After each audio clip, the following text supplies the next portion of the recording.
How important do you think a morning routine is?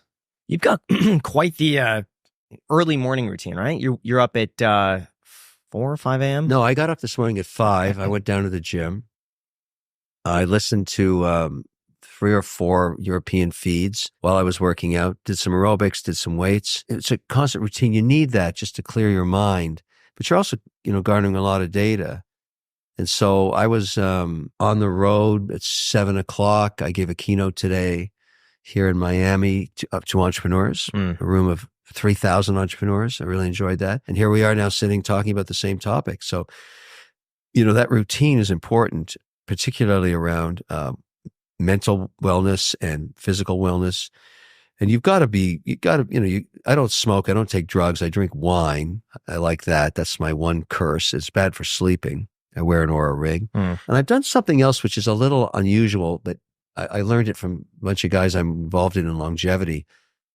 I decided a couple of years ago to start wearing a glucose monitor, even though I'm not a diabetic, just to learn which foods spike my glucose, because every DNA is different. So I learned, for example, if you drink a beer, and I love beer, you're trying to keep your glucose range between 50 and 150 because it's not a theory anymore, it's a proven fact. If you spend your life spiking your glucose with sugar, your propensity to develop dementia, not Alzheimer, goes up geometrically. In fact, they've been able to arrest dementia by reducing heavy glucose loading. Essentially, you're frying your brain with sugar.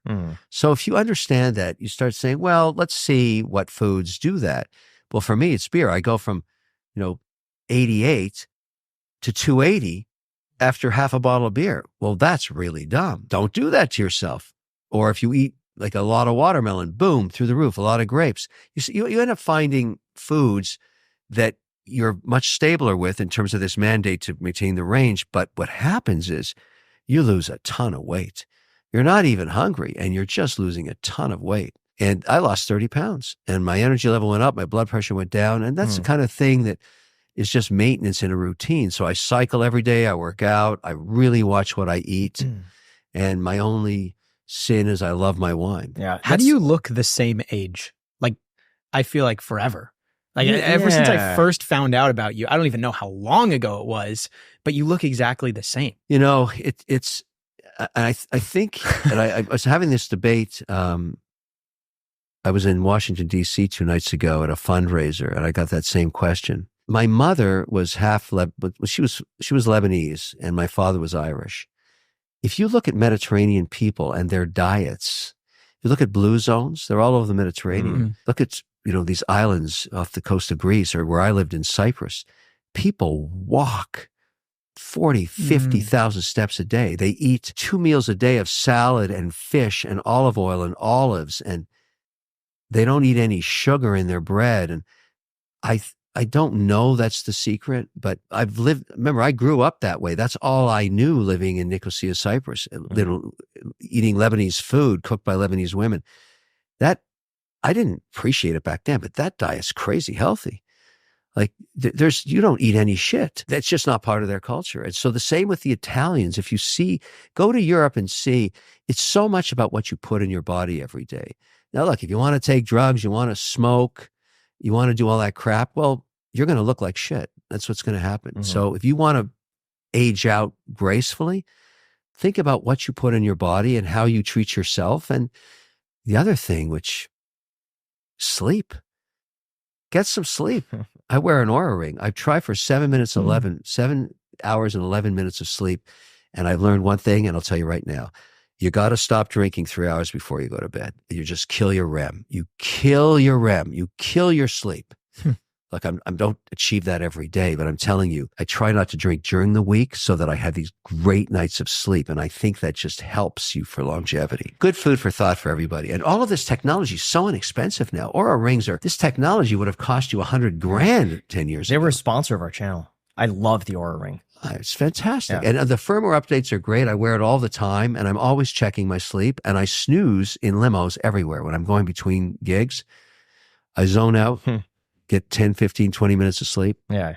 When people say, it's not valuable sleep. Every minute of sleep is valuable. It's funny you mentioned the diet. The U.S. diet is so terrible that in January I did the caveman diet. So I just really the keto? Yeah, not keto, the caveman. Yeah, so it's just whole foods. It's kind of like paleo. Yeah, just one ingredient food. So like chicken, rice, broccoli. Yeah, you got to watch. Processed food, You got to watch white rice. That's a very big spiker. You should move to brown rice. Yeah, I do brown. Yeah, but my point being, the first few weeks was actually really difficult because it was hard to find foods that were not processed, fried, or loaded with sugar. And when I got the diet down after about a week, and you have to be very careful about what you eat. Like going out to a restaurant, I'd look through what's in it.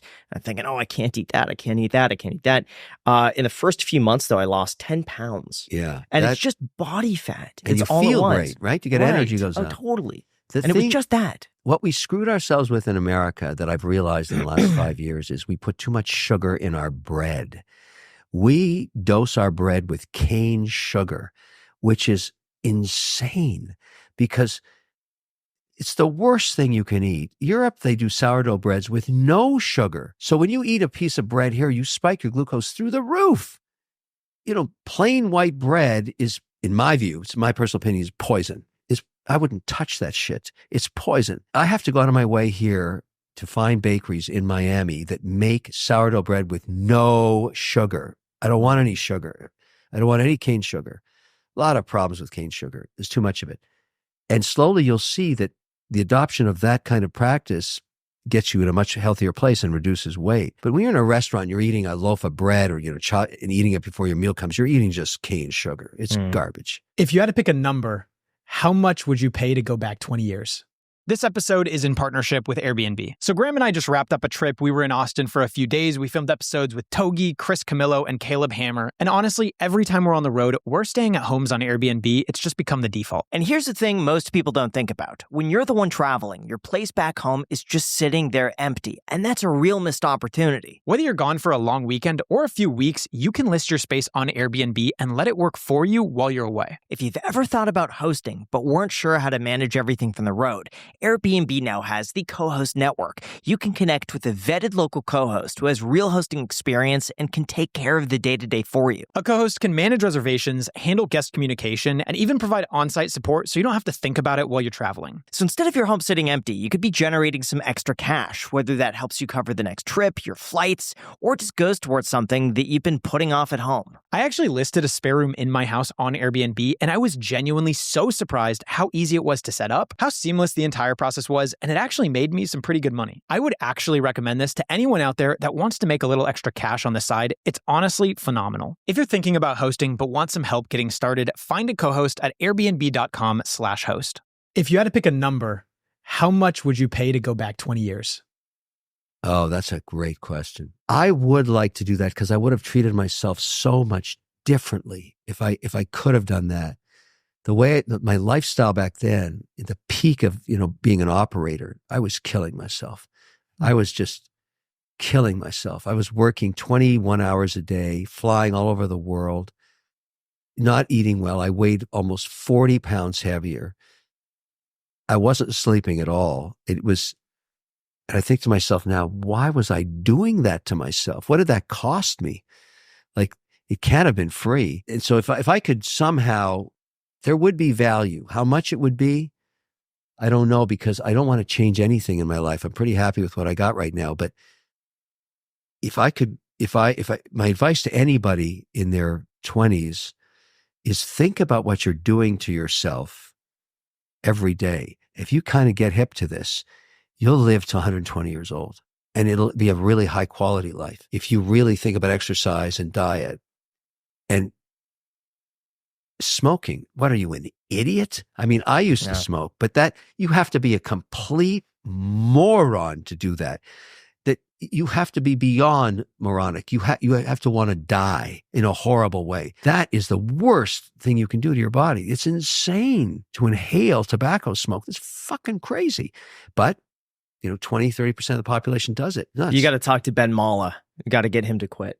Do you know Ben Malla? Yeah. I mean, look, it's it's such a dramatic change when you kick it. Within 90 days, you start to feel different. You start tasting things. Everybody I've talked to that's pulled it off.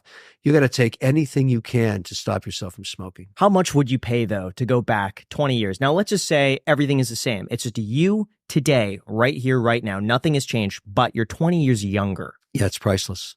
I mean, there is no, I'd pay any amount, but can't do it. That's been, anybody would want to do that but the only way that deal makes sense is if I get to keep the knowledge I have today. You do. Okay. You would give everything. Okay. If I could keep my portfolio, because that's, your portfolio. I'm keeping the portfolio. Okay. Yeah. I want everything I work hard for this stuff, so I've got it now. I don't want to lose any houses or anything like that. I want to keep my planes, all the that guitars, stuff. watches. I want all of that. I want everything. It's all coming back with me. But if I could get back the years, yeah, that would be, of course, that's priceless. If anybody ever develops that technology, he'll be the most successful entrepreneur on earth. I'm curious for people that do self-sabotaging behavior like smoking and drinking and eating bad food and stuff like that.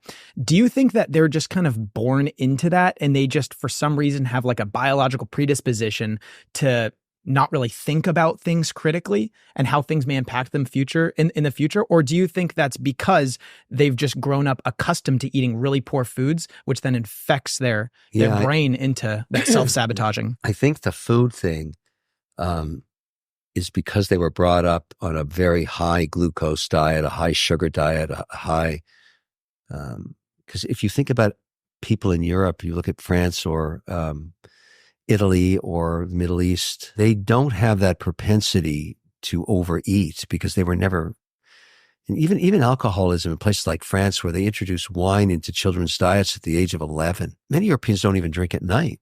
They drink during their main meal at lunch because they like to sleep better. Not because they know, but they just don't. If you look at the European style, the big meals at lunch, and then there's a small repast in the evening, much healthier. I think it's the way our culture has probably made a mistake. The Japanese also, look at the way they eat. I mean, they do a phenomenal job. They eat lots of protein there. I visit Japan all the time. We have gone offside in our culture in terms of how we actually develop that culture in terms of eating and being obsessed with food and eating the wrong food. But no one's perfect. I mean, if I were really on message and if I was really, going to my own mandate about what I eat, I wouldn't drink anything. I'd stop drinking alcohol. I should, but I don't. So that's my one crutch. So I have to moderate how much I do it and when I do it. But there you have it.